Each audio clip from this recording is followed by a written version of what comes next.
Bem, a questão da cybermáquina, ou do cybercorpo, ou do cyber-homem, ou do homem robotizado, talvez seja a grande indagação do nosso século. Eu acredito, e o nosso laboratório tem estudado muito a respeito disso, que as grandes questões ficam por conta de como é que nós trabalhamos esse corpo híbrido. Na grande realidade, existe uma estreita relação entre o homem-máquina e a máquina-homem, desde que a gente não perca os parâmetros de que o homem deve ter sempre o controle sobre a máquina e a máquina deve estar sempre a serviço do homem.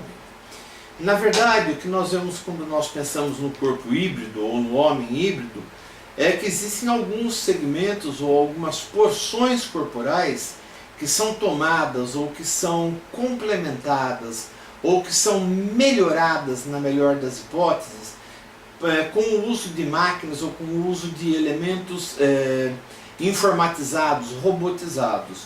É o caso, por exemplo, dos chips, né, que são acoplados à vista, à audição, à gustação, tátil, e desta maneira nós passamos a ter uma emissão de veículos neurais que nos dão informações melhores ou mais precisas.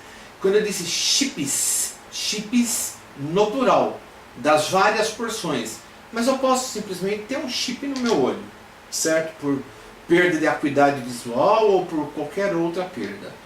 Se nós nos perguntarmos se este homem é mais admirável do que o homem sem o chip, nós estamos fazendo uma pergunta cuja resposta nenhum de nós terá. Porque se você tem uma implantação de um chip, é porque é necessário esse chip para o seu bom funcionamento, para o seu bom andamento. E isto já começa a beirar uma conversa que, de certa forma, é inquietante para os estudiosos quando se começa a perceber que existe um efeito muito grande da tecnologia sobre o homem ou dos inventos do homem para a tecnologia corporal. Então, na verdade, quando nós nos perguntamos se seremos todos máquina, é uma resposta que nós temos, porque nenhum de nós é capaz de imaginar que todo o corpo vai ser remodelado e ser retransformado numa máquina. No entanto, todos nós podemos pensar que podemos ter a substituição de uma mão, a substituição de uma vista, a substituição de uma orelha, a substituição de um braço, de um outro segmento qualquer ou de algum órgão qualquer que venha me fazer ter uma vida mais plena. Quando nós pensamos na vida plena e nós pensamos no bem-estar subjetivo, obviamente que nós estamos falando que eu estou me sentindo bem, que estou me sentindo feliz.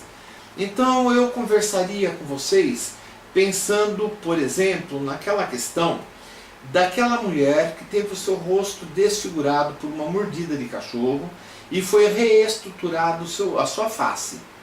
Quando ela tira a bandagem, ela se percebe não sendo ela, ou seja, ela não se reconhece naquele corpo.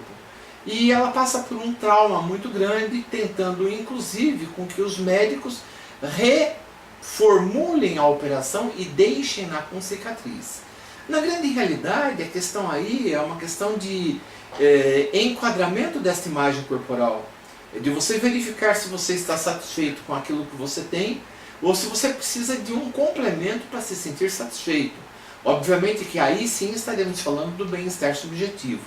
Se você conseguir a sua plenitude com um complemento e aquilo não fizer diferença na sua vida, no seu dia a dia, você consiga viver com aquele complemento sem estresse, você está enquadrado numa leitura contemporânea do homem que se usa de chip ou que se usa de segmentos cyber segmentos para a composição do seu corpo e para o seu bem-estar.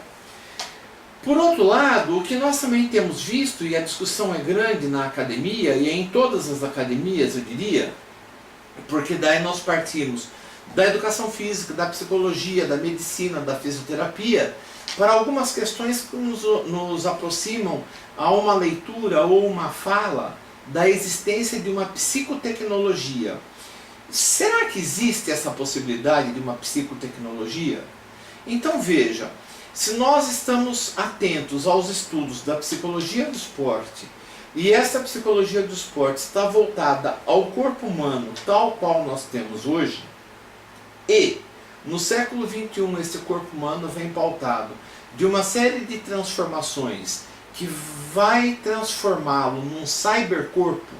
Nós estamos diante de uma cybercultura. Se estamos diante de uma cybercultura, para entendê-la, eu preciso de uma cyberpsicologia, ou de uma psicologia tecnológica. Claro que sim, vai chegar o momento que eu vou precisar de conhecimentos diferenciados que me garantam a leitura de um corpo diferente num tempo diferente. Então, eu acredito que seja óbvio, pelo menos para nós no laboratório isso é óbvio, que quando conversamos no século XX e falamos de motivação, de agressão, de ansiedade, de medo, de estresse no esporte, estamos falando do corpo em si, sem nenhum segmento cyber. Quando passamos a viver com esses elementos cyber, esses segmentos, esses chip, estas implantações, estas transformações corporais, obviamente que a leitura que eu tenho que ter desse novo homem é uma cyber leitura, de um cyber tempo. Consequentemente, eu falo de uma cyberpsicologia, de uma cyberfilosofia, de uma cybersociologia. Lógico que as ciências são complementares e que elas são infinitamente incontroláveis. Elas vão crescendo à medida que o crescimento do homem vai se fazendo. Consequentemente, eu acredito sim que exista a possibilidade de uma cybertecnologia, ou de uma psicologia tecnológica, ou de uma psicotecnologia.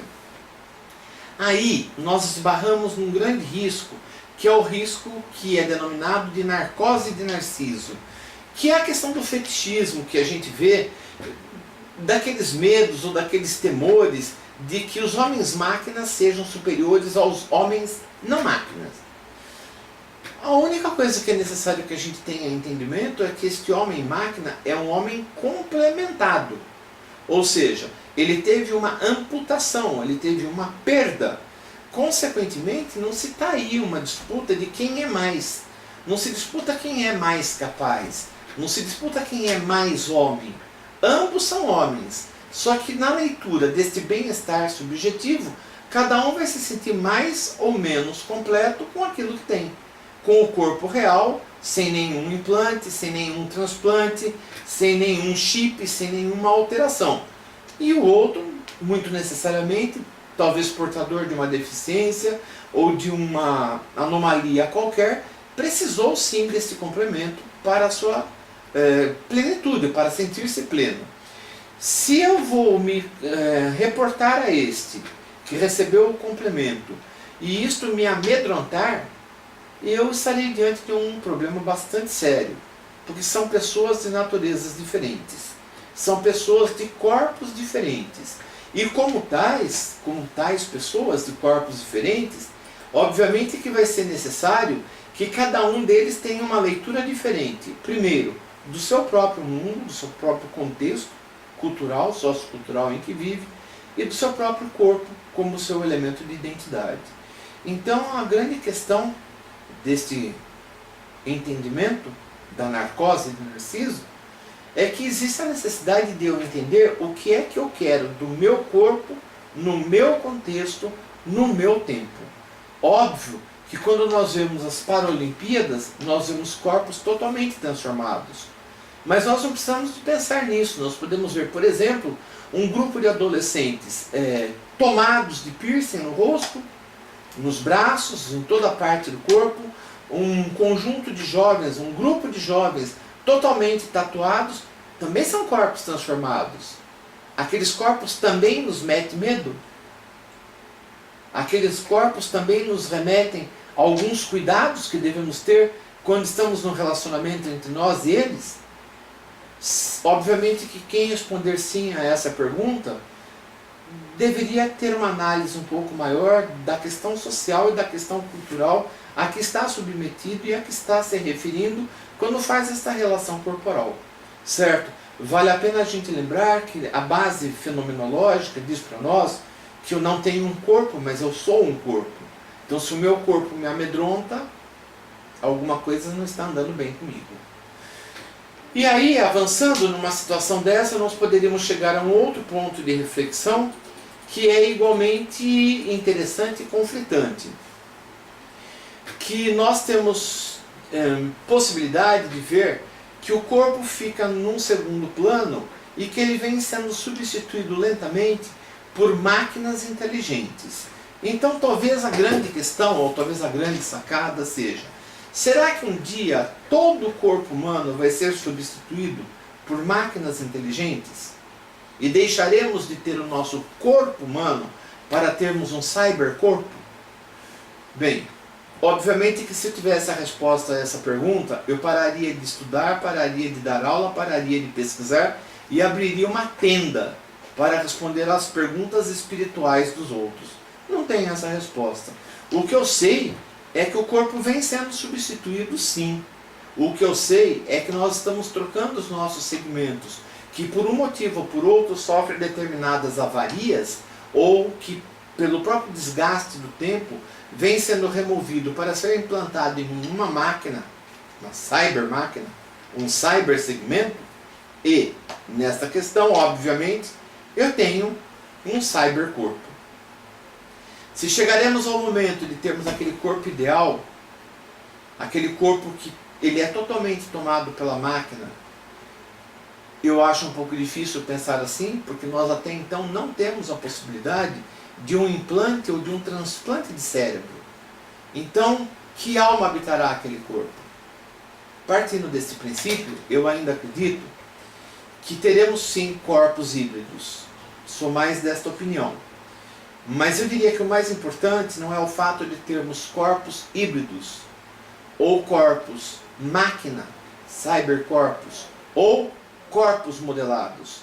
O mais importante é que estejamos felizes com o corpo que temos. Este é o mais importante.